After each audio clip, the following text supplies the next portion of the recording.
Right, well, welcome to part 3 of a year on Kestrel with us here at Apex Angling.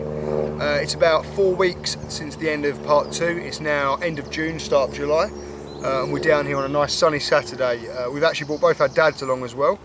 Matt's dad is fishing Kingfisher Lake, doing a bit of carp fishing over there. My dad is just at the back of us on Swift Lake, and he's pulling out some lovely roach as we speak, doing a bit of float fishing over there. It's about 10 in the morning now. We didn't vlog earlier just because we were doing stuff with our dad, set up, etc. But yeah, weather's looking good, and I think we're both looking hopeful. Yeah, definitely. This is the best weather we've had since we've been here. The times we fished here, the weather's been all right. At the beginning, it was tough. The weather was crap. I won't lie, it was horrible, windy, rainy, snowing, you name it. But yeah, it's shorts and t-shirt weather today. Don't even get the top off later.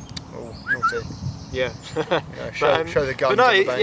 it should be good. It's obviously every time we come, we always say, "Oh, we're hopeful today," and I think you just have to be be honest. We wouldn't keep coming if we weren't hopeful of pulling one out.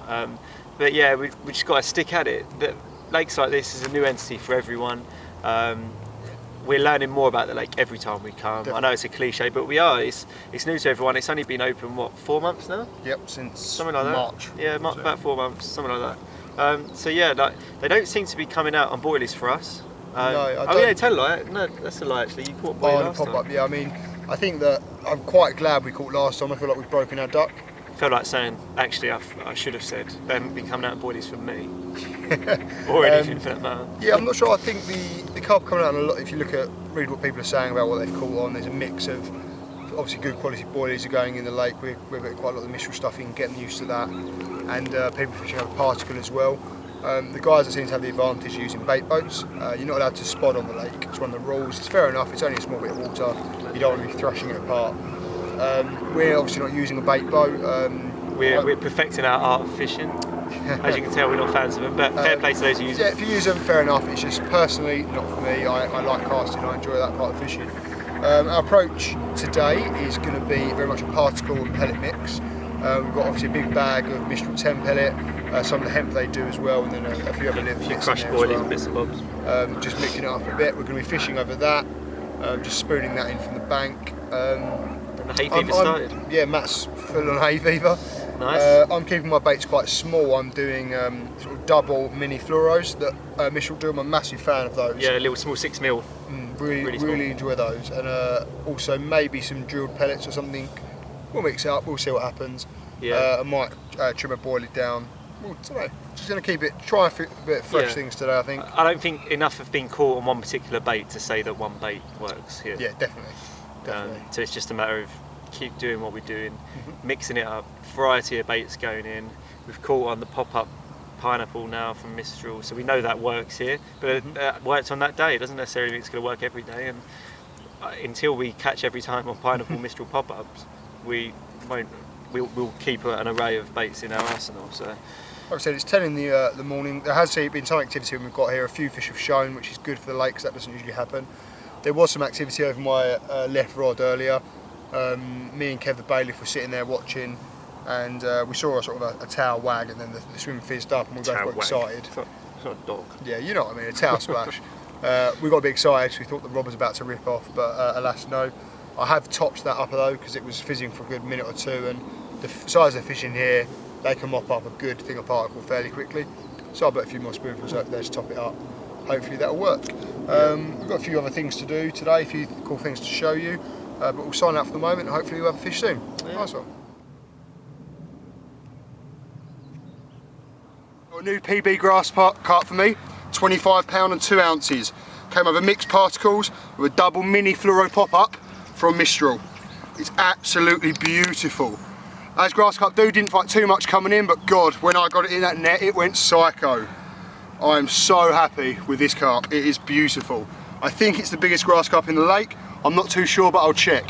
Until then, nice one.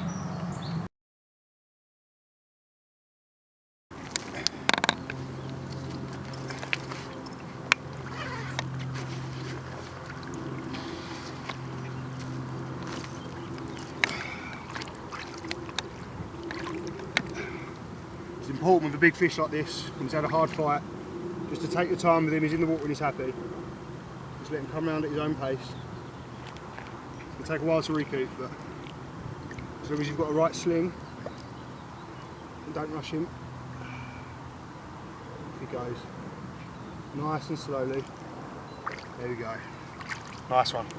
Right, well, it's just gone 2 o'clock now. And lo and behold, Chris has gone and bloody done it again. I have. Second fish out of Kestrel. I'm so happy. I mean, I've caught small grass carp in the past, but nothing into double figures. So to have a 25 and a bit out of here is absolutely fantastic. Yeah. Spoke to Dave and Joe about the grass carp when they stocked them. Now there was 4, I believe. The 2 biggest, there was a 26.5 and a 24.10 or something.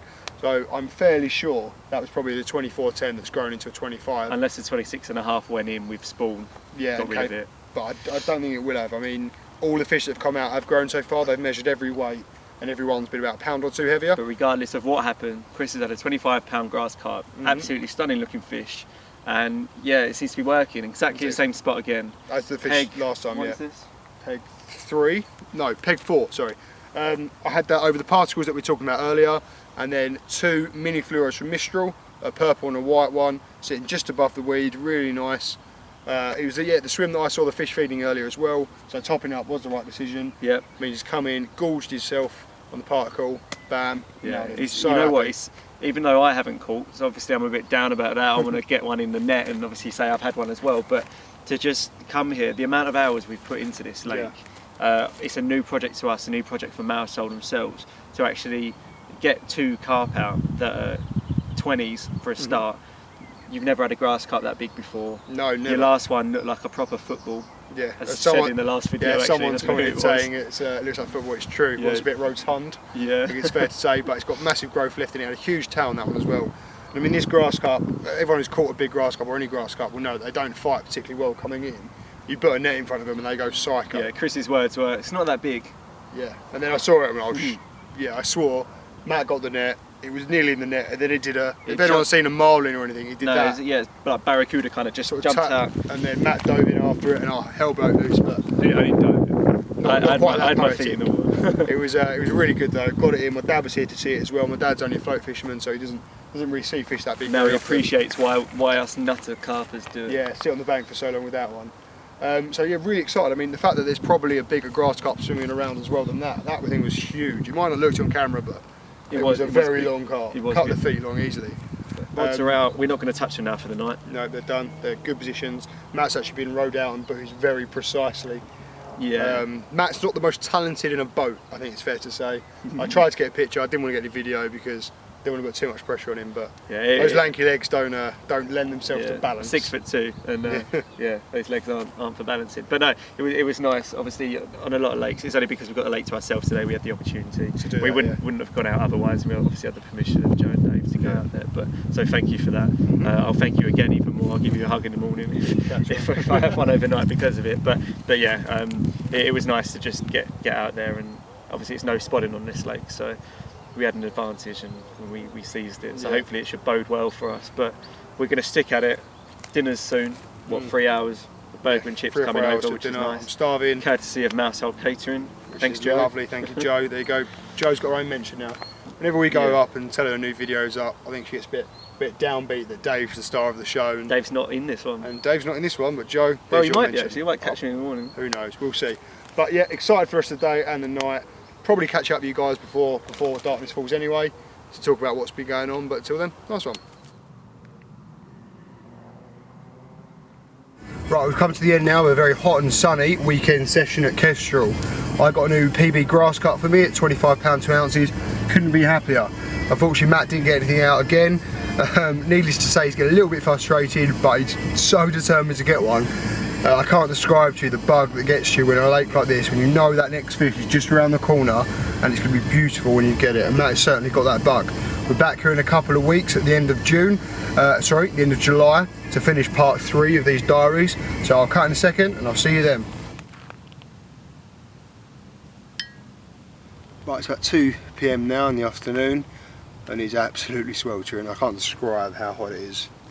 It is ridiculous. Carp are visible on the top. I'm trying to get them feeding on there, but they're quite finicky, quite spooky little buggers. I mean, they're even spooking off at the sound of the mixer hitting the water. So trying to get them feed on the mix is a bit difficult when every time you fire it out they bugger off. But still, I reckon tonight when it cools down, when it drops, temperature drops suddenly at 8 or 9, hopefully they might turn on. I'll take my rods out and reposition them and have some dinner about 6ish. So yeah, I'm hopeful for them, but at the moment it's very hard going, I'll be honest. It is a lovely day though and it's beautiful here, but yeah, the fishing is tough and I imagine it's the same everywhere else. Not sure what else to do at the moment. I'm just going to maybe keep trying to get them on the mixer, see if I can get some out there, enough out there that when they come up and feed, they're feeding confidently when I have to top it up, but we'll have to go, we'll see. Until then, I'll see you in a bit.